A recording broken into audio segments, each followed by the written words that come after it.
नमस्कार। आज हम बात करेंगे करवा चौथ के व्रत के बारे में।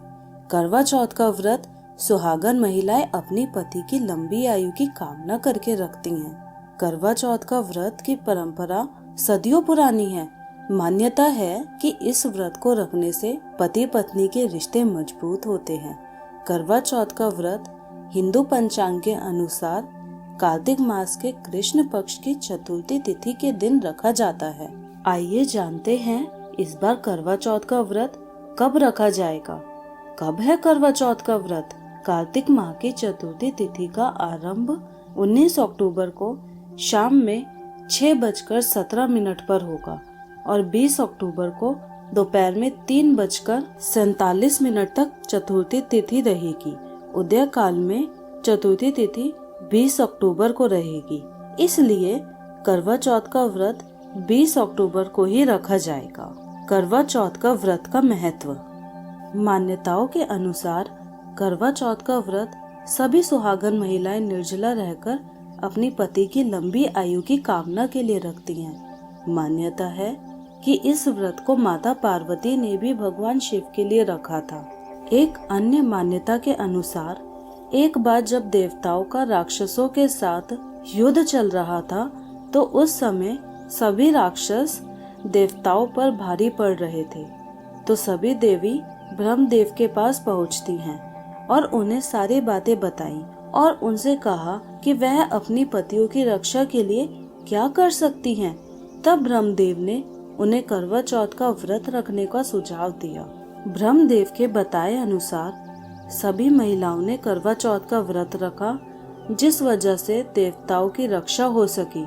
तभी से करवा चौथ का व्रत रखने की परंपरा चली आ रही है। ज्योतिष आचार्यों के अनुसार करवा चौथ के दिन चंद्रमा से अमृत की वर्षा होती है, इसलिए सुहागिन महिलाएं चंद्रमा से अपनी पति की सुख समृद्धि और लंबी आयु की कामना करते हुए चंद्रमा का पूजन करती हैं। क्या है असली कारण? आइए आपको बताते हैं। पौराणिक कथा के अनुसार करवा नाम की पतिव्रता स्त्री थी। उनका पति एक दिन नदी में स्नान करने गया तो नहाते समय एक मगरमच्छ ने उसका पैर पकड़ लिया। उसने अपनी पत्नी करवा को सहायता के लिए बुलाया। करवा का अस्तित्व में काफी बल था। नदी के तट पर अपने पति के पास पहुंचकर अपने तपोबल से उस मगरमच्छ को बांध दिया। फिर करवा मगरमच्छ को लेकर यमराज के पास पहुंची। यमराज ने करवा से पूछा कि हे देवी, आप यहाँ क्या कर रही हैं और आप चाहती क्या हैं? करवा ने यमराज से कहा, इस मगर ने मेरे पति के पैर को पकड़ लिया था, इसलिए आप अपनी शक्ति से इसे मृत्यु दंड दे और उसको नर्क में ले जाएं। यमराज ने करवा से कहा कि अभी इस मगर की आयु शेष है, इसलिए वह समय से पहले मगर को मृत्यु नहीं दे सकते। इस पर करवा ने कहा कि अगर आप मगर को मारकर मेरे पति को चिरायु का वरदान नहीं देंगे तो मैं अपने तपोबल के माध्यम से आपको ही नष्ट कर दूंगी। करवा माता की बात सुनकर यमराज के पास खड़े चित्रगुप्त सोच में पड़ गए, क्योंकि करवा के अस्तित्व के कारण ना तो वह उसको शाप दे सकते थे और ना ही उसके वचन को अनदेखा कर सकते थे। तब उन्होंने मगर को यमलोक भेज दिया और उसके पति को चिरायु का आशीर्वाद दे दिया। साथ ही चित्रगुप्त ने करवा को आशीर्वाद दिया कि तुम्हारा जीवन सुख समृद्धि से भरपूर होगा। चित्रगुप्त ने कहा कि जिस तरह तुमने अपने तपोबल से अपने पति के प्राणों की रक्षा की है, उससे मैं बहुत प्रसन्न हूँ। मैं वरदान देता हूँ कि आज की तिथि के दिन जो भी महिला पूर्ण विश्वास के साथ तुम्हारा व्रत और पूजन करेगी, उसके सौभाग्य की रक्षा मैं करूँगा।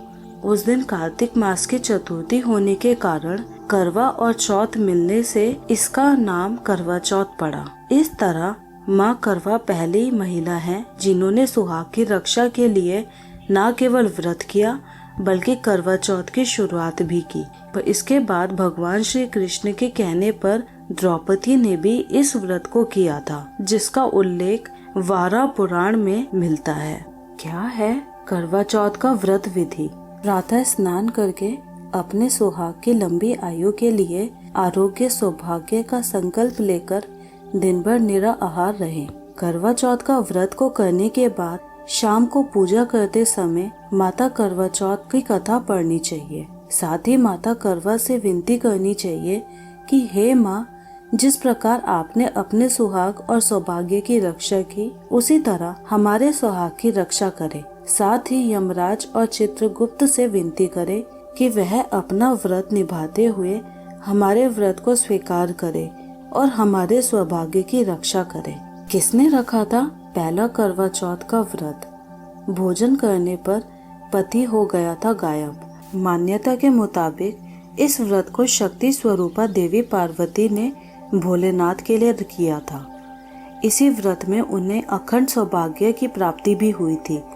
इसलिए सुहागिनें अपने पतियों की लंबी उम्र की कामना के लिए ये व्रत रखती हैं और देवी पार्वती और भगवान शिव की पूजा करती हैं। इसके अलावा ये भी कथा है कि एक बार देवताओं और राक्षसों के बीच भयंकर युद्ध छिड़ा था। उस समय लाख उपाय के बावजूद भी देवताओं को सफलता नहीं मिल पा रही थी और राक्षस हावी हुए जा रहे थे। तभी ब्रह्मदेव ने सभी देवताओं की पत्नियों को करवा चौथ का व्रत करने को कहा। इसके अलावा महाभारत और कई अन्य धार्मिक ग्रंथों में भी इस बात का जिक्र मिलता है। महाभारत में है करवा का प्रसंग। महाभारत काल की कथा के मुताबिक एक बार अर्जुन नीलगिरी पर्वत पर तपस्या करने गए थे। उसी समय पांडवों पर कई तरह के संकट आ गए।